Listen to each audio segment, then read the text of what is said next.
시간이 되었으므로 9월 둘째 주일 낮 예배를 주님의 이름으로 시작하겠습니다. 다 함께 묵도드립니다.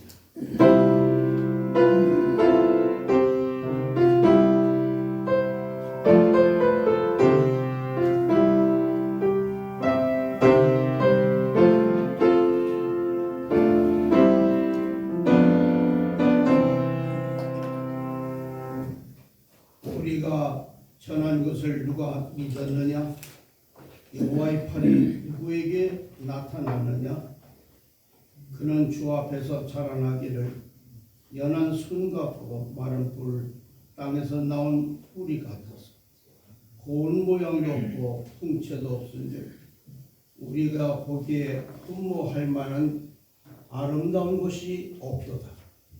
그는 멸시를 받아 사람들에게 버림받았으며 간고를 많이 겪었으며 질고를 아는 자라. 마치 사람들이 그에게서 얼굴을 가리는 것 같이 멸시를 당하였고 우리도 그를 귀히 여기지 아니하였도다.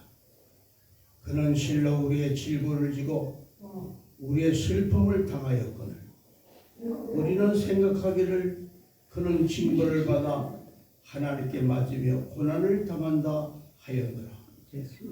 그가 찔림은 우리의 허물 때문이요 그가 상함은 우리의 죄 때문이라. 그가 징계를 받음으로 우리는 평화를 누리고 그가 채찍에 맞음으로 우리는 나음을 받았도다. 아멘. 우리는 다 양 같아서 그릇 행하여 각기 제 길로 갔거늘 여호와께서는 우리 모두의 죄악을 그에게 담당시키셨도다. 아멘.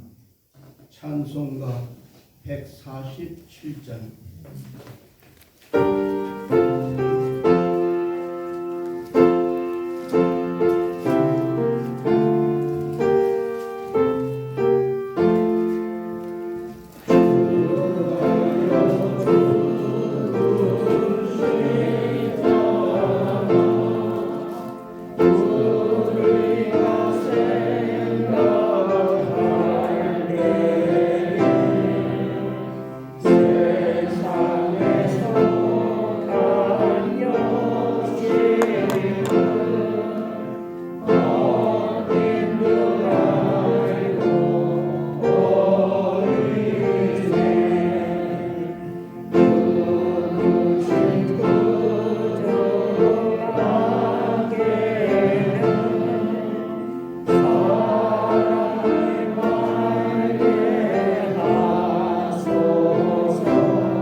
장사의 삶에 들어가면서 사랑하시며 하늘에 오르사 전능하신 하나님 우편에 앉아 계시다가 저에게서 산 자와 죽은 자를 심판하러 오시리라. 성령을 싸우며 거룩한 교회와 성도가 설교하는 것과 죄를 사하여 주시는 것과 몸이 다시 사는 것과 영원히 사는 것을 일사나이다. 아멘.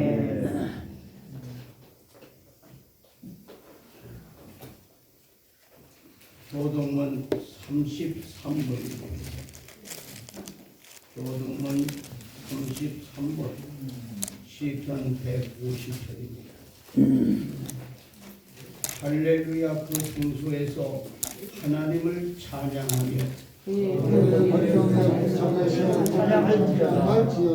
그의 능하신 행동을 인하여 찬양하며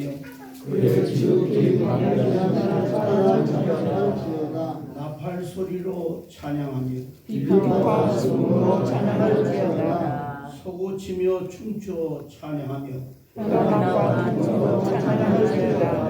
큰 소리 나는 재금으로 찬양하며 높은 소리 나는 제국으로 찬양할지어다. 호흡이 있는 자마다 여호와를 찬양할지어다. 할렐루야. 아멘. 찬송가 210장을 찬송합니다.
최승성 목사님께서 기도하시겠습니다.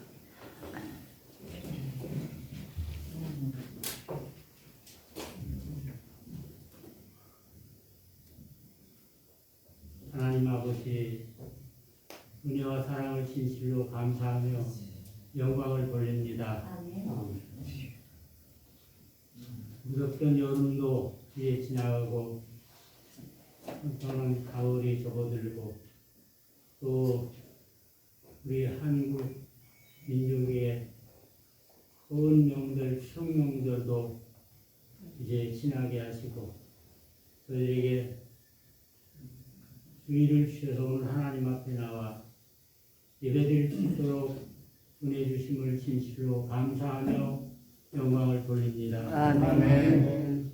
저희에게 극한도 주신 축복과 은혜를 다시 한번 생각하며 감사드립니다. 주님, 여러모로 주님께서 주신 은혜 크지만 우리는 삶을 통해서 하나님 앞에 영광 돌리지 못한 일도 많습니다. 주님, 이 시간도 저희들의 삶을 돌아볼 때 회개할 것도 많이 있는데 주님의 십자가의 보혈로 용서하시고 깨끗한 몸으로 하나님 앞에 영광 돌리며 주님 앞에 찬양하며 경배할 수 있도록 은혜를 주시옵소서. 아멘. 아버지 하나님, 우리 대농교회를 사랑하시고 아버지. 지켜 주시옵소서. 아멘. 우리 목사님 사모님들 다 주님께서 붙들어 주셔서 남은 생에 사는 동안 육체적으로는 건강케 하시고 영적으로 늘 밝은 삶을 살 수 있도록 우리의 심령을 깨끗하게 하여 주시옵소서. 혹시 몸이 아픈 분들 이 시간도 치료해 주시고 특별히 몸이 아파서 못 나오신 목사님 사모님들에게 주님 찾아가 주셔서 주님의 치료의 손길로 어루만져 주셔서 낫게 하시고 아프지 않게 도와주시옵소서. 아버지 하나님, 우리나라를 위해 기도합니다. 우리 민족을 주님이 사랑하셔서 지금까지 이렇게 지켜주셨사오니 앞으로도 대대 우리 민족을 주님께서 특별히 사랑하여 주시고 지켜주시옵소서. 특히 이렇게 우리나라가 복음을 받아들여 100여 년 넘는 동안 많이 부흥됐고 세계로 이렇게 선교할 수 있는 복을 내려주심을 감사합니다. 앞으로도 우리 교회들마다 부흥되게 하시고 믿지 않는 사람들이 많이 돌아와서 전국이 복음화되게 하여 주시옵소서. 그리고 주를 모르는 세계 만방에 복음 전파를 열심히 하는 또 우리 대한민국 되도록 도와주시옵소서. 아버지 하나님, 정치하는 대통령이야 정치인들을 사랑하여 주시옵소서. 아멘. 저들의 영이 열리게 하시고 아멘. 하나님을 바라볼 수 있게 하시고 하나님을 두려워하며 주님을 섬기며 주님의 뜻에 따라 정치하는 저들이 되게 하여 주셔서 우리나라 더 밝고 아름다운 나라 될 수 있도록 도와주시옵소서. 아버지 하나님, 남북도 통일되게 하여 주시고 특별히 복음으로 통일돼서 북한 땅에도 속히 주님을 믿는 백성들로 하나 되게 하시고 남북이 정말 서로 하나 되어 하나님 섬기는 찬양이 울려 퍼지는 우리 남북이 다 될 수 있도록 하나님께서 도와주시옵소서. 하나님 아버지, 오늘도 귀한 당신의 사자 박 목사님을 세우셨사오니 하나님의 능력으로 붙들어 주셔서 오늘도 주님께서 주시는 말씀 그 입술의 대열이 되게 하시고 저는 그 말씀에 따라서 큰 은혜 받고 우리 한 주간도 삶이 말씀에 실천하며 살아가는 저희들 될 수 있도록 도와주시옵소서. 예배의 시종을 주님께서 인도해 주시기를 원하옵고 예수님의 이름으로 기도드리옵나이다. 아멘.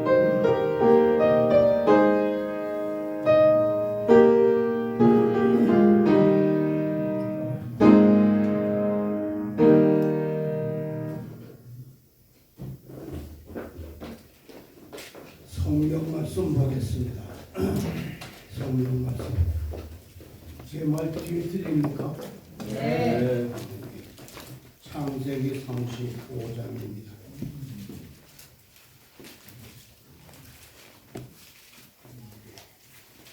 창세기 35장 1절로부터 15절의 말씀을 제가 받들어 읽겠습니다. 하나님이 야곱에게 이르시되 일어나 베델로 올라가서 거기 거주하며 내가 내 형 에서의 낯을 피하여 도망하던 때에 내게 나타났던 하나님께 거기서 제단을 쌓으라 하신지라. 야곱이 이에 자기 집안 사람과 자기와 함께한 모든 자에게 이르되 너희 중에 있는 이방 신상들을 버리고 자신을 정결하게 하고 너희들의 의복을 바꾸어 입으라. 우리가 일어나 베델로 올라가자. 내 환난 날에 내게 응답하시며 내가 가는 길에서 나와 함께 하신 하나님께 내가 거기서 제단을 쌓으려 하노라 하매 그들이 자기 손에 있는 모든 이방 신당들과 자기 귀에 있는 귀고리들을 야곱에게 주는지라. 야곱이 그것들을 세겜 근처 상수리 나무 아래 묻고 그들이 떠났으나 하나님이 그 사면 돌들로 크게 두려워하게 하시고 야곱의 아들들을 추격하는 자가 없었더라. 야곱과 그와 함께한 모든 사람이 가나안 땅 루스 곧 베델에 이르고 그가 거기서 제단을 쌓고 그곳을 엘베델이라 불렀으니 이는 그의 형의 낯을 피할 때에 하나님이 거기서 그에게 나타나셨습니다. 리브가의 유모 두보라가 죽음에 그를 베델 아래에 있는 상수리 나무 밑에 장사하고 그 나무 이름을 알론 바굿이라 불렀더라. 야곱이 팟단 아람에서 돌아오매 하나님이 다시 야곱에게 나타나사 그에게 복을 주시고 하나님이 그에게 이르시되 내 이름이 야곱이지만은 내 이름을 다시는 야곱이라 부르지 않겠고 이스라엘이 내 이름이 되리라 하시고 그가 그의 이름을 이스라엘이라 부르시고 하나님이 그에게 이르시되 나는 전능한 하나님이라 생육하며 번성하라. 한 백성과 백성들의 총회가 내게서 나오고 왕들이 내 허리에서 나오리라. 내가 아브라함과 이삭에게 준 땅을 내게 주고 내가 내 후손에게도 그 땅을 주리라 하시고 하나님이 그와 말씀하시던 곳에서 그를 떠나 올라가시는지라. 야곱이 하나님이 자기와 말씀하시던 곳에 기둥 곧 돌기둥을 세우고 그 위에 전제물을 붓고 또 그 위에 기름을 붓고 하나님이 자기와 말씀하시는 곳의 이름을 베델이라 불렀더라. 아멘.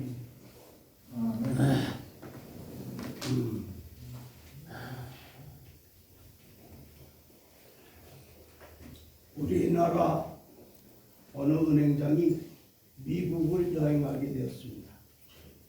샌프란시스코를 여행하게 된 은행장은 요트 여행을 평소에 꿈꾸고 있었기 때문에 마침 기회가 되어서 요트를 빌려 항구를 출발해서 태평양으로 요트 여행을 하게 되었습니다. 요트 운전이 서툴러서 그만 요트가 기울게 되었고 급기야 그 요트에 물이 들어오기 시작하였습니다. 다급해진 이 은행장은 미국 해양 구조대에 연락을 했습니다. 구조 요청을 받은 해양 구조대는 현재 요트의 위치를 알려달라고 말했습니다. What is your position? 이 말을 들은 은행장은 자신의 신분을 묻는 것으로 착각하고 이렇게 외쳤습니다. I am a chairman. 나는 한국의 은행장이라고 계속 다급하게 외쳤습니다. 그러나 결국 위치를 알 수가 없어서 구조할 수 없었다는 이야기입니다.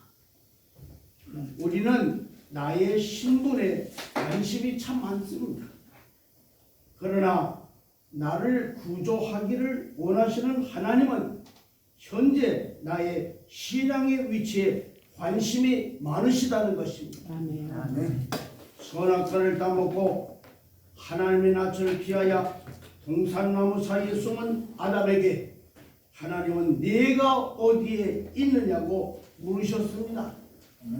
나무 사이에 숨은 아담을 모르셔서 부르신 것이 아니라 아담의 신앙의 위치, 자리를 물으신 것입니다. 오늘 말씀은 하나님께서 야곱의 신앙의 자리를 말씀하시면서 그 신앙의 자리를 옮겨주시는 내용이 기록이 되어 있습니다.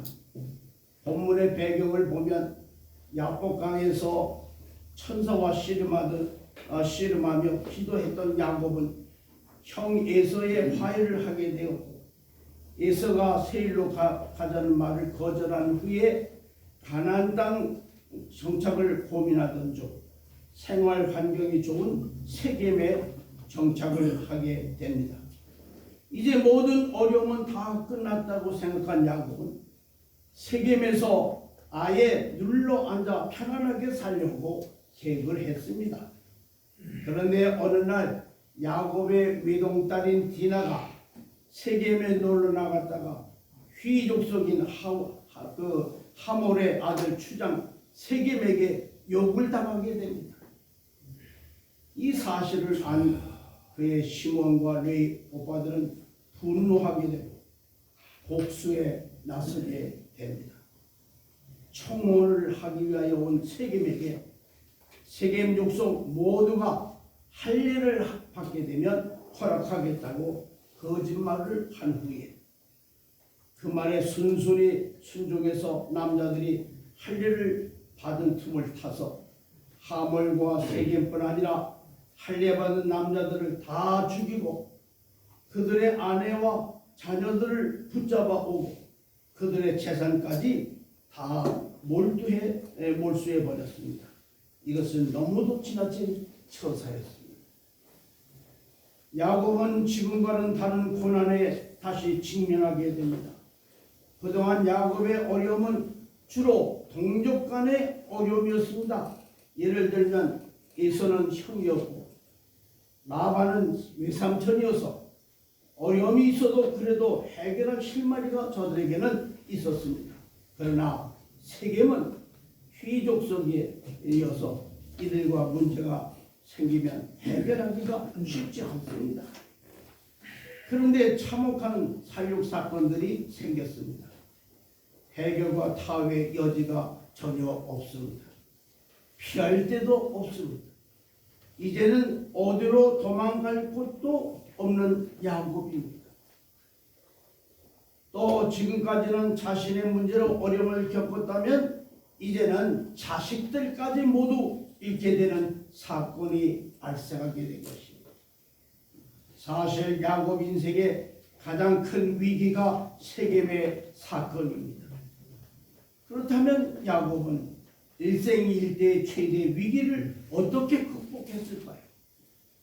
하나님은 야곱의 위기를 어떻게 이겨나가도록 도우셨을까요? 본문 속에서 말씀의 교훈을 함께 생각해 봅니다. 은혜를 나누고자 하는 것입니다. 첫째로 실패하는 이유를 알아야 한다는 것입니다. 내가 어려움을 당할 때 반드시 먼저 할 일은 내가 실패한 이유가 무엇인가를 깨달아야 합니다. 본문 34장 30절을 보면 야곱의 절망적인 고백이 나옵니다. 휘 족속뿐만 아니라 가나안 족속, 브리스 족속까지 가세해서 야곱을 공격하게 되고 숫자적으로도 소수에 불과한 야곱은 생명의 위협을 느끼게 되고 집안 가족이 모두 멸절될 위기를 맞이하게 됩니다. 야곱이 왜 이렇게 다시 고난에 직면하게 되었을까요? 야복강 사건 이후로 야곱이 변하여 이스라엘이 되는 축복을 받았습니다. 하나님께서는 야곱의 이름을 다시는 야곱이라 부르지 않고 이스라엘이라 부를 것이라고 말씀하셨습니다. 야곱의 이름이 이스라엘로 바뀌었고 다시는 야곱이라 부르지 않을 것이라고 했는데 성경은 아직도 야곱이라고 부르고 있습니다.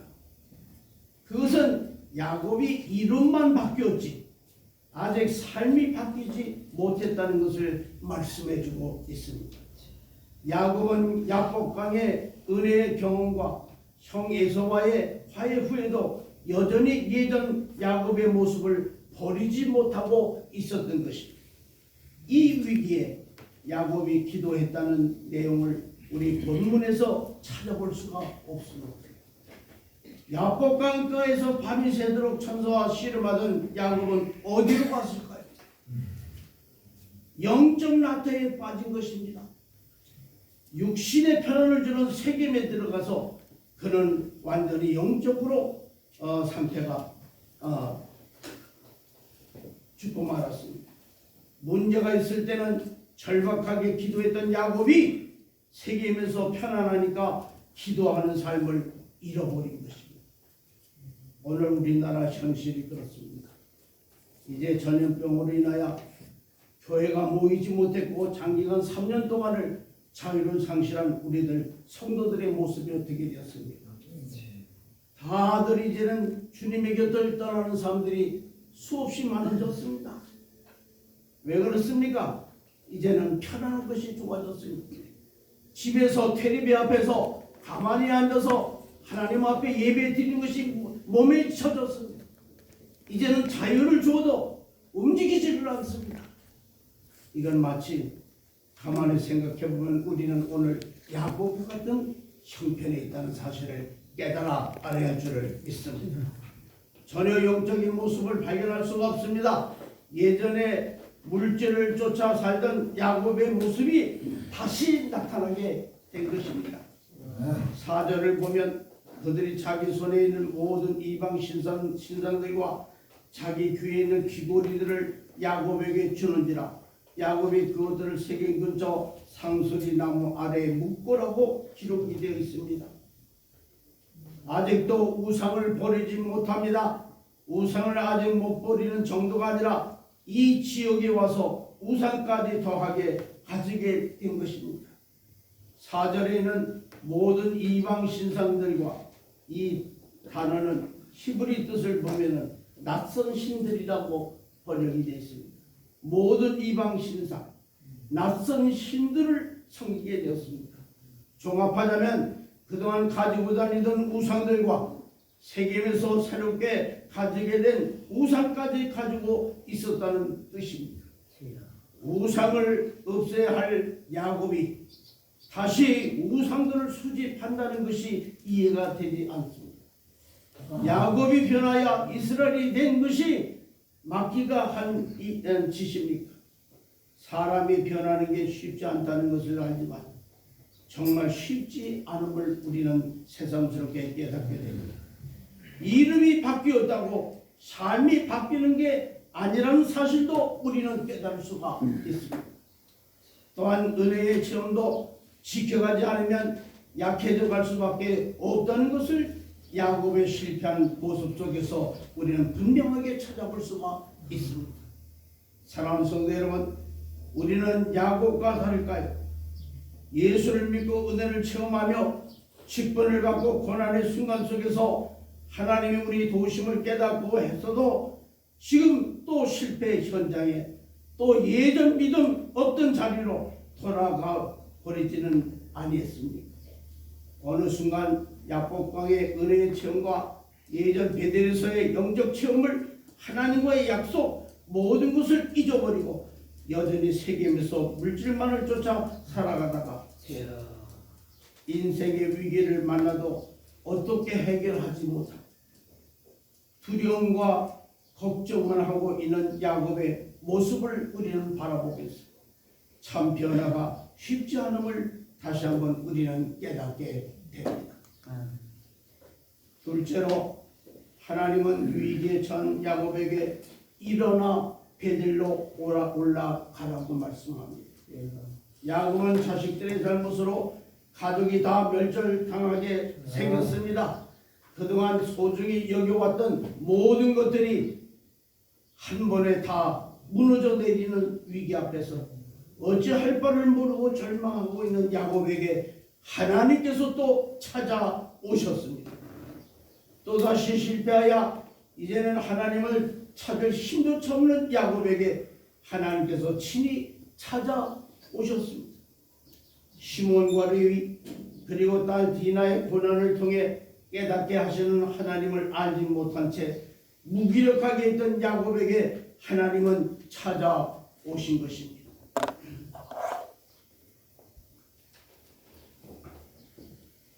베델에서 갈 바를 알지 못하고 불안해하며 잠들어 있는 야곱에게 찾아오신 하나님, 야복강에서 복수의 일을 갈며 달려오는 형 에서와 대면해야 하는 야곱에게 찾아오신 하나님께서 지금 또다시 야곱을 찾아오셨습니다. 야복강에서 하나님의 은혜를 입고 편하게 세겜에 머물러 있다가 사고를 당한 야곱에게 하나님은 또 찾아오신 것입니다. 영적 나태와 죄악에 빠져 모든 것을 다 잃어버린 위기 앞에 있는 야곱에게 하나님은 다시 찾아오셨습니다. 아직도 우상을 버리지 못하고 새로운 우상을 더 섬기는 야곱에게 하나님은 찾아오셨습니다.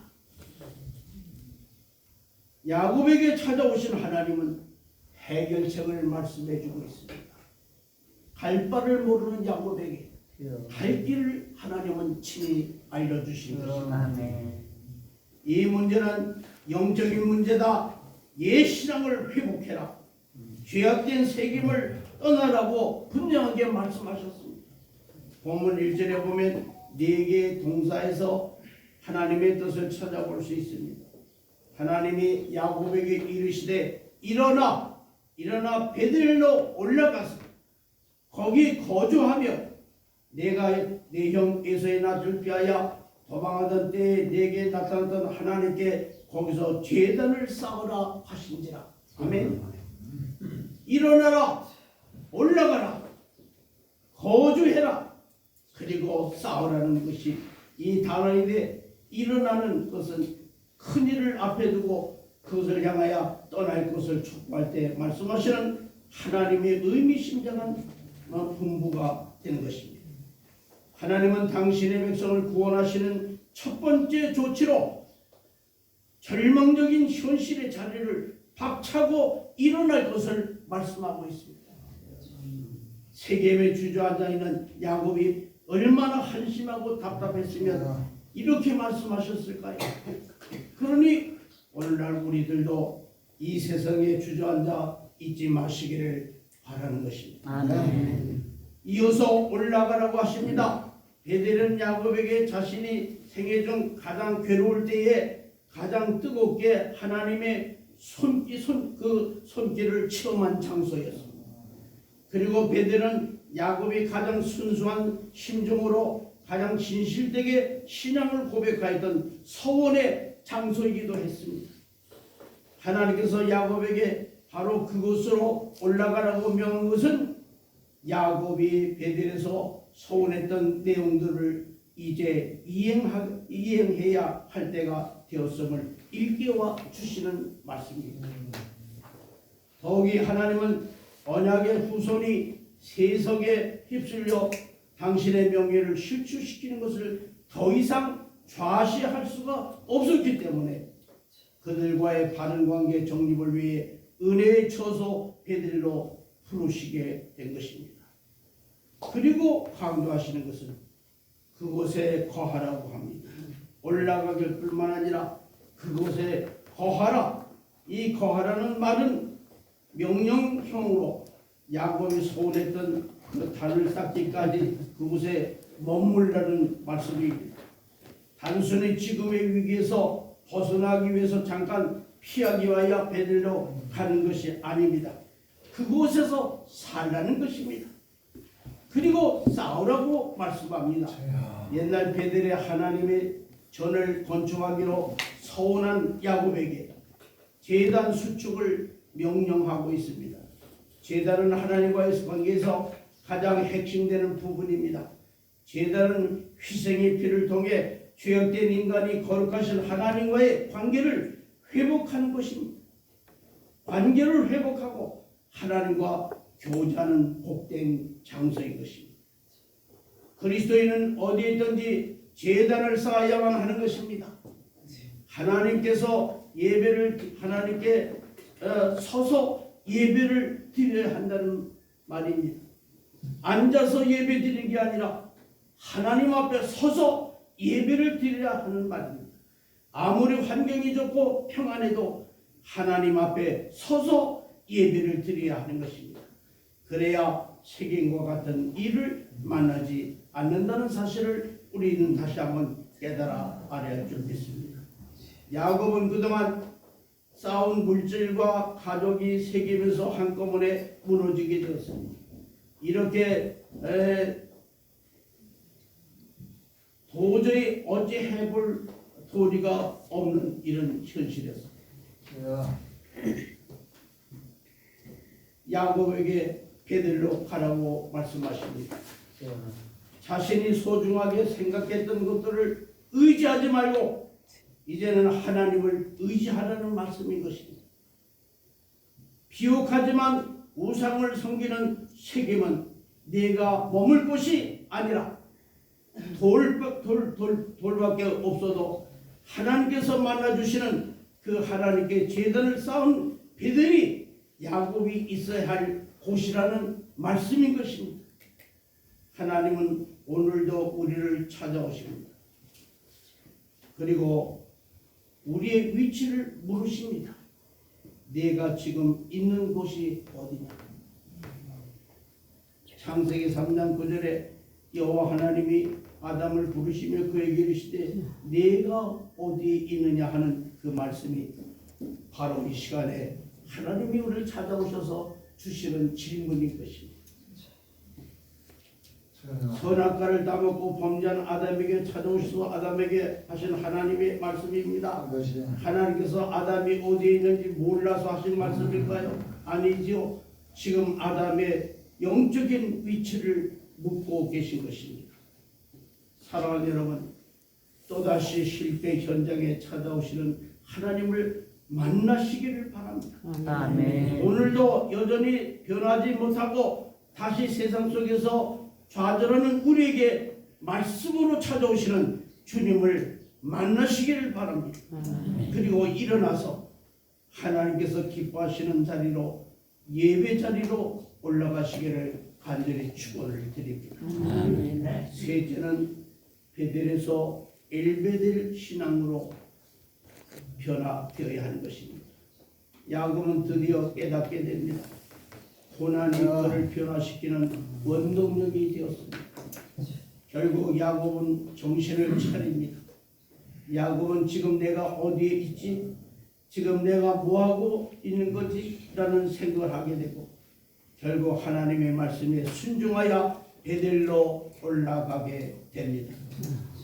1절에 보면 베델로 올라가라는 말씀이 기록이 되어 있고 3절에 가서 보면 베델로 올라가자라고 결단하는 모습이 기록이 되어 있고 결국 6절에서는 베델에 이르고 점점 베델 가까이로 나아가는 야곱의 모습을 우리는 생생하게 보게 됩니다.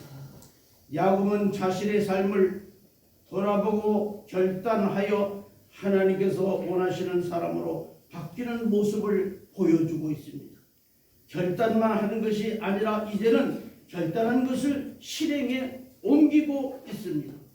2절에 보면 야곱이 이에 자기 집안 사람과 자기 함께한 모든 자들에게 이르되 너희 중에 있는 이방 신상들을 버리고 자신을 정결케 하고 너희들의 의복을 바꾸어 입으라고 말합니다. 우상을 버리는 것입니다. 자신을 정결케 하라는 것입니다. 의복을 바꾸어 입습니다. 야곱뿐만 아니라 모든 집안 사람들이 같이 결단하는 야곱의 모습을 보면 지금껏 야곱의 모습과는 전혀 다른 변화된 야곱을 발견할 수가 있습니다. 처음 베델에서 하나님을 만났던 그 모습, 돌아가게 된 야곱은 하나님의 말씀대로 제단을 쌓게 되고 야곱의 입에서 이곳을 엘베델이라고 부르게 되었다는 것입니다. 베델의 뜻은 하나님의 집이라는 뜻인데 단순히 하나님의 집이라고 고백했던 야곱이 이제는 엘베델이로 부릅니다. 즉 엘베델이라는 말은 베델의 하나님이라는 뜻입니다. 자신의 신앙을 담아서 고백합니다. 베델에서 만난 하나님이라는 의미인 것입니다. 진정한 체험의 신앙이 된 것입니다. 인격적으로 하나님을 만나게 된 것입니다. 이렇게 야곱의 일생은 베델에서 시작해서 엘베델로 상승하는 신앙이 되었습니다. 사랑하는 여러분, 여러분도 베델의 신앙을 회복해서 엘베델의 신앙이 되시기를 간절히 축원을 드립니다. 본문 5절, 9절, 10절을 보면 하나님께서 야곱에게 엘베드를 부르는 야곱에게 복 주시는 내용이 기록이 되어 있습니다. 베들의 하나님을 만난 후에 진심으로 신앙 고백하며 변화된 삶을 하나님께 드리면 하나님은 복을 주신다는 사실을 우리 깨달아 알 수가 있습니다. 사랑하는 여러분, 여러분의 현재 위치는 어디입니까? 하나님은 물으십니다. 세겜인가요? 베들로 올라가셔서 하나님께서 기뻐하시는 삶을 사는 여러분과 제가 되기를 주의 이름으로 간절히 축원을 드립니다. 아멘. 하나님 아버지 감사합니다. 몽매하고 어리석어서 항상 하나님은 우리를 구원시켜 주시고 영원한 천국으로 가게 만드시며 우리에게 복을 내려 주시는데도 불구하고 우리는 옛 신앙을 갖고 현재 하나님을 거절하며 내 욕심과 내 육체를 채우기 위한 욕심으로 살아갈 때가 얼마나 많지 알 수가 없습니다. 오늘 이 본문을 통하여 이 베드의 모습이 곧 우리들의 모습인 것을 고백합니다.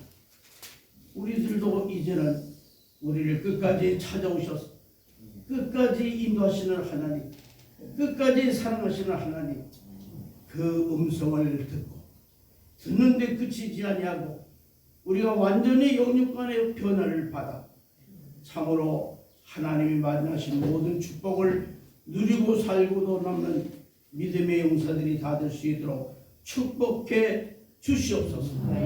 살아계신 예수님 이름으로 간절히 기도하옵나이다. 아멘. 우리 찬송가 489장 중에서 헌금을 하겠습니다.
김목한 목사님, 박경민 선생님 감사합니다.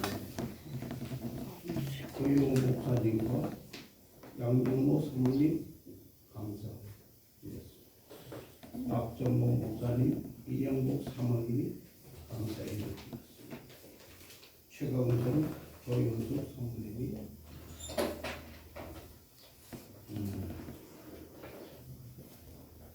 김인배 목사님, 안숙자 사모님, 이정자 사모님이었습니다. 최병국 목사님, 차동래 사모님, 이정남 목사님, 고은 사모님이 감사의 을 드렸습니다. 박성 목사, 이경석 사모 드렸습니다. 기도하겠습니다. 하나님 아버지, 오늘 감사합니다. 우리가 하나님께 사랑받고 구원받고 이제까지 하나님의 종으로서의 삶을 살게 하신 하나님 아버지, 우리 남은 생에 우리의 믿음을 다시 회복하며 우리는 끝까지 하나님 앞에 인정받고 주님 앞에 설 때에 자라이도가 착하고 충성된 종이라고 하는 칭찬받는 종이 되어야 하겠는데, 오늘 우리는 말씀에 우리 자신을 비춰볼 때 참으로 부족함이 박히고 내 자신을 내가 어디 있는지 깨닫지 못할 때가 많아요. 내가 잘된 줄 알고 우리가 교만해질 때가 얼마나 많은지 알 수가 없습니다. 용서하시옵소서. 아멘. 이제 야곱을 찾아와서 살 길을 열어주신 하나님, 야곱에게 믿음 주셔서 다시 그 모든 것을 청산하고 주님의 축복을 누리는 믿음의 이제 우리 조상이 된 귀한 그 종의 모습을 우리가 다시 바라보고 있습니다. 우리들도 역시 주님 앞에 서는 날 할렐루야 찬송 부르며 부끄럼 없이 주님을 영접할 수 있는 귀한 영들이 다 될 수 있도록 축복해 주시옵소서. 귀한 예물 바쳤습니다. 예물 그 주님께 바치는 그 예물 하나님 앞에 드리는 향기로운 제물로 갖다고 했사옵니다. 주님 기뻐 받으시고 하나님이 필요하신 모든 것을 사용할 때 30배, 60배, 100배의 결실을 맺을 수 있도록 축복해 주시옵소서. 사랑이 많으신 예수님 이름으로 간절히 기도하옵나이다. 아멘. 찬송가 505장입니다.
이제는 우리 주 예수 그리스도의 은혜와 하나님 아버지의 그 무한하신 사랑과 성령의 감동하심과 충만하심과 역사하심이 오늘 9월 둘째 주일을 맞이해서 주님 앞에 모여 하나님 앞에 예배를 드리며 하나님이 하늘의 문을 여시고 우리에게 내려주신 말씀을 마음속에 깊이 깊이 아로새기며 남은 생에 하나님이 하나님께 인정받고 하나님께 사랑받고 축복받는 종들이 되기를 마음속에 제다지만 모든 귀한 죄종들 머리 위에 지금부터 영원까지 함께 하시기를 간절히 축원하옵나이다.